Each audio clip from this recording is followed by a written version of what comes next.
जहां उच्च अधिकारियों को शिकायत पत्र देकर न्याय की लगाई गुहार। खबर को विस्तार से जानेंगे, लेकिन उससे पहले लेते हैं एक छोटा सा ब्रेक।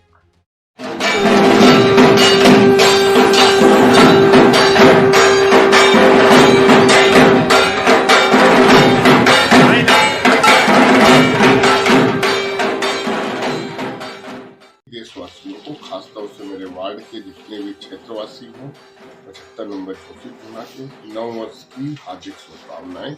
आज हिंदू नव वर्ष है।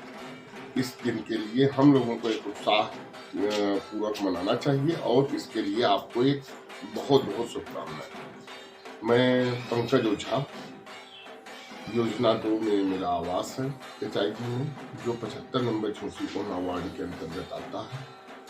इस वार्ड से मैं भारतीय जनता पार्टी से 62 पद का प्रत्याशी के रूप में चुनाव लड़ूंगा। आप सबसे विनम्र आग्रह है, निवेदन है कि आप सब भारतीय जनता पार्टी को, उसकी नीतियों को पसंद करते हुए भारतीय जनता पार्टी के कमल चुनाव चिन्ह पर मुहर लगाइए और भारतीय जनता पार्टी के प्रत्याशी को विजयी बनाइए। ब्रेक के बाद आपका स्वागत है। खबर है गोंडा जनपद के इटिया थोक से, जहां थाना क्षेत्र के जगन्नाथीपुर निवासी किसान नेता शिवरान उपाध्याय गांव की एक महिला से आए दिन फर्जी मामलों में फंसाने व उनके परिवार पर झूठे आरोप लगाने व पूर्व में कई फर्जी मामले दर्ज कराए जाने से अजीज होकर SP गोंडा सहित उच्च अधिकारियों से प्रार्थना पत्र देकर न्याय की गुहार लगाई है।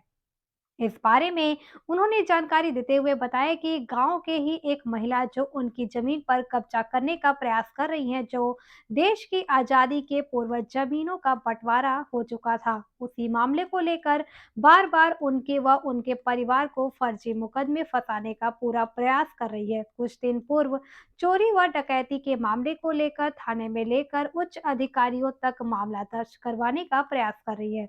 वहीं कुछ मीडिया बंधु उक्त महिला का बखूबी साथ दे रहे हैं। इन बातों से दृष्टिगत हो वो काफी आहत है।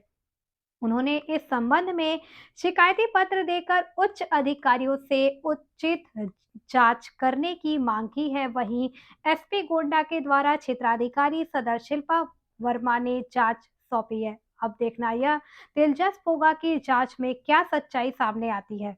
देखिए इटिया गोंडा से रिपोर्टिंग इंचार्ज पवन कुमार की रिपोर्ट। हाँ, क्या नाम है आपका? मेरा नाम शिवराम उपाध्याय है। हाँ।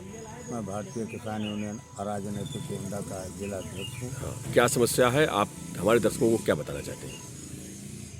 मैं दर्शकों को यही बताना चाहता हूँ कि हमारे गांव की एक महिला है, जो महिला ना होकर के महिलाओं के नाम पर कलंक है और एक बनावटी घटना चोरी की दर्शा करके जो है FIR कराना चाहती थी, जिसमें मेरा भी नाम था और मेरे भाई और 2 भतीजों का भी था। और जिस दिन की ये घटना दिखा रही उस दिन मैं मेरठ की पंचायत में था, शायद आ रहा था, रास्ते में था। लेकिन अब ये बनावटी घटना करके जो है 112 बुलाया, थाने पर गई, घटना की जांच हुई, प्रकरण झूठा पाया गया, FIR नहीं हुआ। अब ये गोंडा की तरफ रुख कर लिया है और कुछ पत्रकारों से इसकी साठगांठ है, तो वो जो है FIR दर्ज करवाने के लिए जो है उच्च अधिकारियों के चक्कर काट रही है।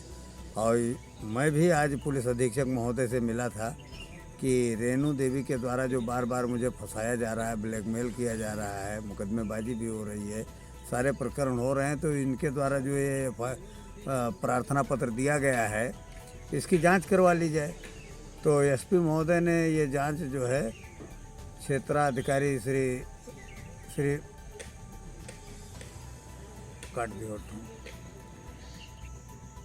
क्षेत्राधिकारी शिल्पा वर्मा को जांच सौंपी है और हमें उम्मीद है कि जिस तरीके से इटिया थोक थाने ने जो है झूठे प्रार्थना पत्र पर FIR नहीं दर्ज किया, उसी तरीके से हमें शिल्पा वर्मा जी पर भी उम्मीद है। एक आध काम हम उनके देख चुके हैं, कार्यशैली भी देख चुके हैं, न्यायप्रिय हैं और हमें न्याय की उम्मीद है।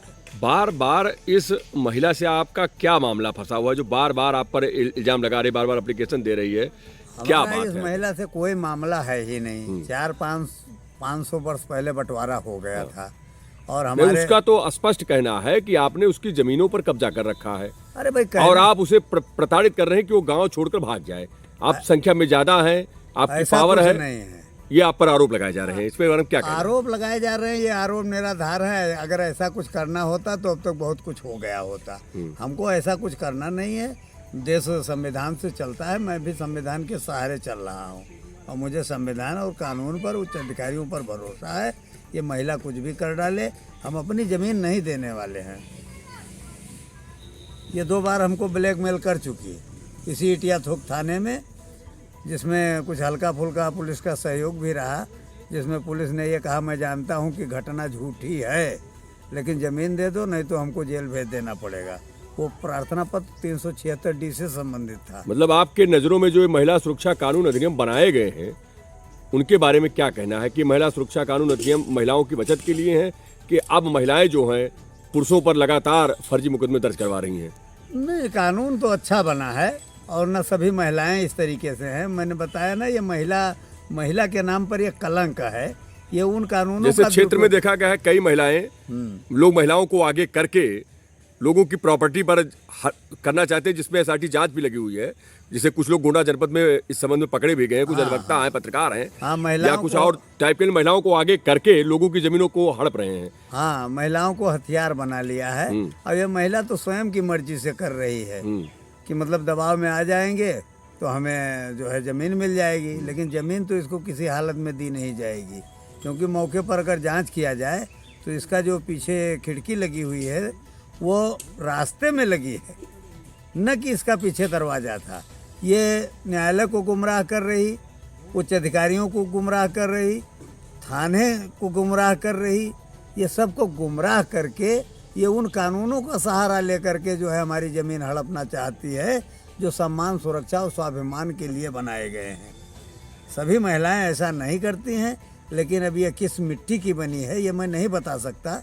अगर बारीकी से जांच की जाए तो इसकी गतिविधियों का पता लग जाएगा, लेकिन हम उस स्तर तक नहीं जाना चाहते हैं। लेकिन मैं इतना कहना चाहता हूं कि ये कानून का दुरुपयोग कर रही है।